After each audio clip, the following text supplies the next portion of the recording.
Esame pilietinės vienybės judėjimo grupė ir norėčiau pakviesti pokalbiui referendumo iniciatyvinės grupės pagrindinį autorių Egidijų Čibirauską. Prašom, Egidijau. Sveiki. Na, mūsų referendumas tokį klausimą atsako. Ar visada galėsime atsiskaityti grynaisiais? Kaip ir neaktualu šiai dienai atrodytų, bet matome, kad mažėja grynųjų pinigų atsiskaitimo vietų. Pavyzdžiui, už pasą, dabar keičiant pasą arba gaunant pasą, už paso išdavimą jau negalima susimokėti grynaisiais.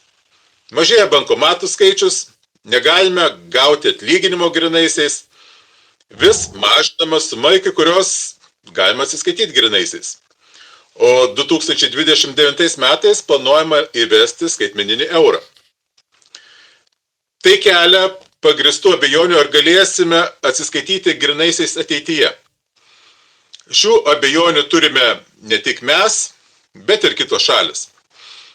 Vengrija, Slovėnija, Slovakija, o po kovo 8 dienos referendumo ir Šveicarija, kur yra finansų ir demokratijos lyderė, savo konstitucijose įtvirtino teisės atsiskaityti grynaisiais pinigais apsaugą.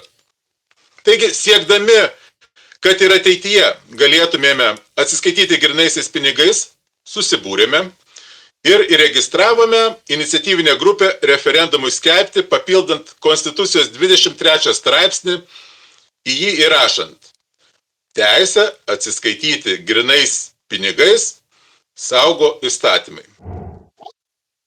Tam, kad referendumas būtų paskelbtas, reikia, kad jo norėtų bent 300 000 žmonių.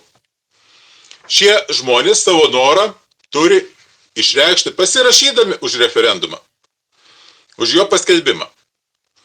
Surinkus reikiamą skaičių parašų, visi Lietuvos piliečiai eis balsuoti ir patys spręs, nori, kad teisė atsiskaityti grynaisiais pinigais būtų įrašyta į Konstituciją, ar to nenori. Jei šis klausimas jums svarbus, kviečiame pasirašyti už referendumo paskelbimą. Pasirašyti galima trumpiau negu per 1 minutę, naudojantis internetinę bankininkystę ar elektroniniu parašu. Svetainėje rinkėjo puslapis.lt. Skiltyje iniciatyvos. Arba į popierinius parašų rinkimo lapus galima pasirašyti. Artimiausią vietą galite rasti svetainėje www.k23, tai yra Konstitucijos 23 straipsnis.lt. Pasirašę, praneškite apie šią galimybę giminėms, draugams ir kada bus paskelbtas referendumas, ateikite balsuoti. Ačiū.